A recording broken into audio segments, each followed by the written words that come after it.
बाकी महिलाओं को क्या हक नहीं है कि वो भी 10-10 हजार रुपया ले? क्या उनको हक नहीं है कि वो भी 2-2 लाख रुपया ले? इस बात का जवाब सरकार को देना से ज्यादा राजनीतिक लाभ को ध्यान में रखकर निर्णय ले रही है। तेजस्वी यादव के कुर्सी संभालते ही उनके विधायक आलोक मेहता ने न सिर्फ नीतीश कुमार बल्कि सम्राट चौधरी के बुलडोजर एक्शन पर भी सदन में खूब दहाड़ा। आलोक मेहता ने कहा कि 10-10 हजार रुपए बाकी महिलाओं को क्यों नहीं मिल रहा है, उनको भी मिलना चाहिए। क्या कुछ कर रहे हैं आलोक मेहता आज भरे सदन में। सबसे पहले आप वह वीडियो देखिए, लेकिन उससे पहले बता दें कि बिहार विधानसभा का जो सत्र चल रहा था आज उसका आखिरी दिन था और आज आखिरी दिन में सदन में आलोक मेहता जो कि तेजस्वी यादव के करीबी विधायक हैं, तेजस्वी यादव के प्रिय विधायक हैं और आज सदन में तेजस्वी यादव के गैर मौजूदगी में खूब दहाड़े न सिर्फ नीतीश कुमार को बल्कि सम्राट चौधरी पर भी पूरे एक्शन में आलोक मेहता दिखाई दिए। देखिए क्या कुछ आलोक मेहता कह रहे हैं। सबसे पहले आप वीडियो देखिए। बजट था, मूल बजट, उसमें लगभग 3.16 लाख करोड़ का प्रावधान था। यह बजट लगभग 92,000 करोड़ का प्रस्तावित प्रावधान है। मैं कहना चाहता हूं कि बजटीय अनुमान में कमी की वजह से और वित्तीय कुप्रबंधन की वजह से बार बार सप्लीमेंट्री बजट लाने की आवश्यकता पड़ती है। यह कोई कोरोना काल नहीं है कि विशेष परिस्थिति में तृतीय बजट पेश किया जाए और हर बजट का साइज जो है अनुमान और जो वास्तविकता है दोनों के बीच इतना अंतर हो जाए कि हर बजट में 1/3 के बराबर का बजट पेश किया जाए। यह ऐसा प्रतीत होता है कि जो बजट बनाया जाता है शुरू के वर्ष के शुरू में उसमें सीरियसनेस नहीं है, उसमें सारे प्रावधानों को व्यवस्थित ढंग से विचार नहीं किया जाता, इसलिए बार बार ऐसे सप्लीमेंट्री बजट की आवश्यकता पड़ती है।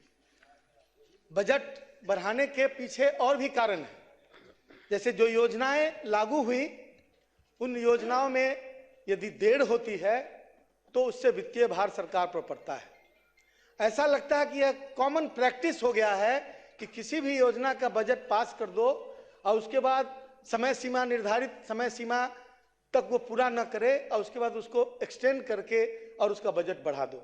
यह ऐसा लगता है कि ठेकेदारों की जो मांग है उस पर आधारित इस तरह के प्रावधान किए जाते हैं। यह इस पर रोक लगनी चाहिए।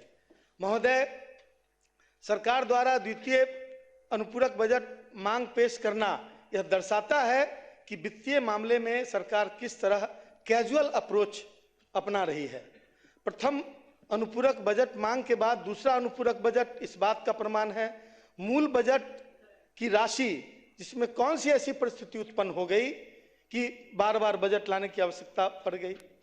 Fiscal responsibility and budget management act 2003 भी इस तरह के प्रावधान विशेष परिस्थिति में इस तरह की इजाजत देता है। इसलिए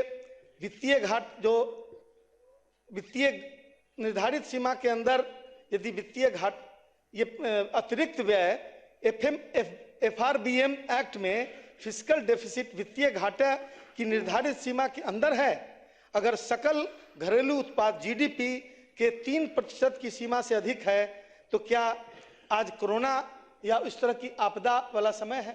आपदा तो असमय, अभी कटाव चल रहा है, बाढ़ की स्थिति आई, लेकिन ऐसा लगता ही नहीं है कि उसके ओरिएंटेशन के हिसाब से बजट का प्रावधान किया जा रहा है। अनुपूरक बजट में संसाधन कहां से आएंगे? क्या वो लोन लिया जाएगा या फिर जनता पर टैक्स लादा जाएगा? इस बात का भी जिक्र बजट के अंदर होना चाहिए था, लेकिन यह नहीं है। सरकार के सामने कई प्रश्न हैं। यह साफ करना चाहता हूं कि अनुपूरक बजट विकास का नहीं बल्कि सरकार की विफलताओं को छिपाने का बजट है और वर्षों तक सरकार साल की शुरुआत में ही यदि आय व्यय का अनुमान सही ढंग से लगा ली होती तो तो इस तरह के बजट लाने की आवश्यकता नहीं होती।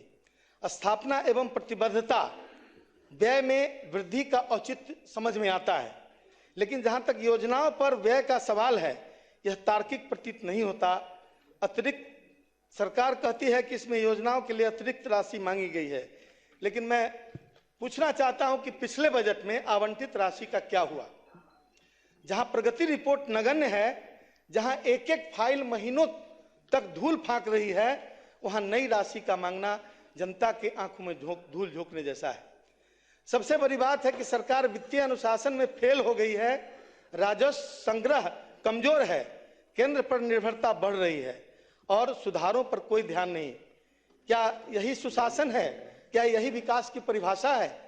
मेरा मानना है कि बजट केवल आंकड़ों का खेल नहीं होता, बल्कि यह सरकार की नीयत का आईना होता है।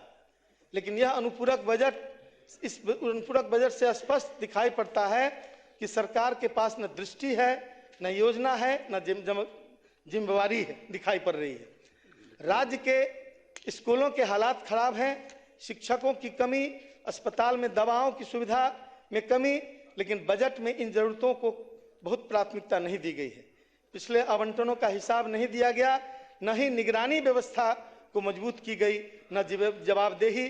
फिर से अतिरिक्त राशि की मांग का मतलब है कि सरकार भ्रष्टाचार और लीकेज पर नियंत्रण करने में असफल है। यह बजट बाढ़, सूखा, शहरों की यातायात एवं जल प्रबंधन की समस्या, ग्रामीण सड़कों के रखरखाव पर सरकार के पास कोई ठोस उत्तर नहीं है, जबकि जनता इन्हीं मुद्दों से परेशान है। सरकार विकास से ज्यादा राजनीतिक लाभ को ध्यान में रखकर निर्णय ले रही है। चुनाव को प्रभावित करने के लिए योजना बनाई जा रही है। महिला रोजगार योजना स्वागत योग्य है, लेकिन महिला रोजगार योजना की सस्टेनेबिलिटी क्या होगी, उसकी फाइनेंशियल सस्टेनेबिलिटी, आगे वह कैसे चलेगा? 2 लाख रुपया आप प्रति हर महिला को कैसे देंगे? और दूसरी तरफ यह भी कहना चाहता हूं कि 1 करोड़ 30 लाख महिलाएं हैं इस राज्य में, नहीं है, लगभग 6 करोड़ से ऊपर महिलाओं की संख्या है। बाकी महिलाओं को क्या हक नहीं है कि वो भी 10-10 हजार रुपया ले? क्या उनको हक नहीं है कि वो भी 2-2 लाख रुपया ले?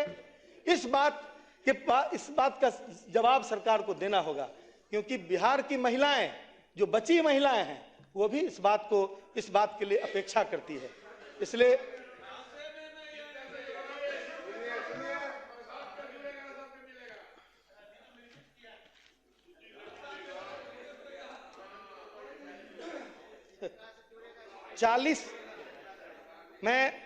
मैं कुछ बिंदुओं की तरफ ध्यान दिलाना चाहता हूं। 40 लाख लोग बिहार में ऐसी बस्ती में रहते हैं जिनकी संख्या 100 से अधिक है, और उनकी कनेक्टिविटी अभी तक मुख्य सड़क से नहीं हो पाई। क्यों नहीं हो पाई है? क्योंकि सरकारी जमीन नहीं है, उनके पास पैसा नहीं है जमीन खरीदने के लिए। और सरकार ने, हम लोग जब सरकार में शामिल थे, उसी समय ये योजना बनी थी कि हर उस तरह के मोहल्ले को सतत लीज पर जमीन लेकर और सरकार उस पर सड़क बनाएगी। कई बार चर्चा हुई और यहां तक कि कैबिनेट में भी इसकी चर्चा हुई। मुख्यमंत्री ने बहुत जोर देकर संबंधित पदाधिकारियों को बोला कि इसको तुरंत इंप्लीमेंट कीजिए, लेकिन आज तक वो लोग अपमान सहने के सिवा उनके पास कोई उपाय नहीं है। जमीन वालों की जमीन दूसरे लोगों की जमीन पर चलते हैं और सड़क नहीं रहने की वजह से वहां शादी ब्याह भी मुश्किल हो गया है, और जो बीच बीच में उन्हें रोका जाता है, अपमानित किया जाता है, ताकि वो उनकी निजी जमीन पर नहीं चल सके। इस तरह की समस्याएं, नल जल योजना से जुड़ी हुई समस्याएं, लाखों शिकायतें हैं। शिकायतों का बिल्कुल जो तुगलकी डिसीजन होता रहा है कि कभी पंचायत को दे दिया, कभी पीएचडी को दे दिया, और इस बीच में झूलता हुआ आम आदमी जिसके दरवाजे पर मोहल्ला का मोहल्ला ऐसा पड़ा हुआ, समाप्त हो रहा है। मोहल्ला का एक मिनट, मोहल्ला का मोहल्ला ऐसा पड़ा हुआ है जहां पर अभी तक पाइपलाइन तक नहीं बिछी है। बैठ जाए महोदय, बुलडोजर पर मैं कुछ कहना चाहता हूं। यह बुलडोजर संस्कृति को लाने की महोदय एक मिनट में अपने समय कम है, संस्कृति बैठ जाइए। बिहार की माननीय सदस्य श्री मनोहर सिंह धरती के बिल्कुल विपरीत है। माननीय सदस्य श्री आम मनोहर जनता सिंह की समस्याओं पर ध्यान देकर और महोदय बुलडोजर संस्कृति को शुरू नहीं होने दिया जाए। आप आलोक मेहता को सुन रहे थे कि किस तरीके से विधानसभा में आज आखिरी दिन था सत्र का और आलोक मेहता सभी विधायकों के सामने पूरी तरीके से खूब दहाड़ रहे थे।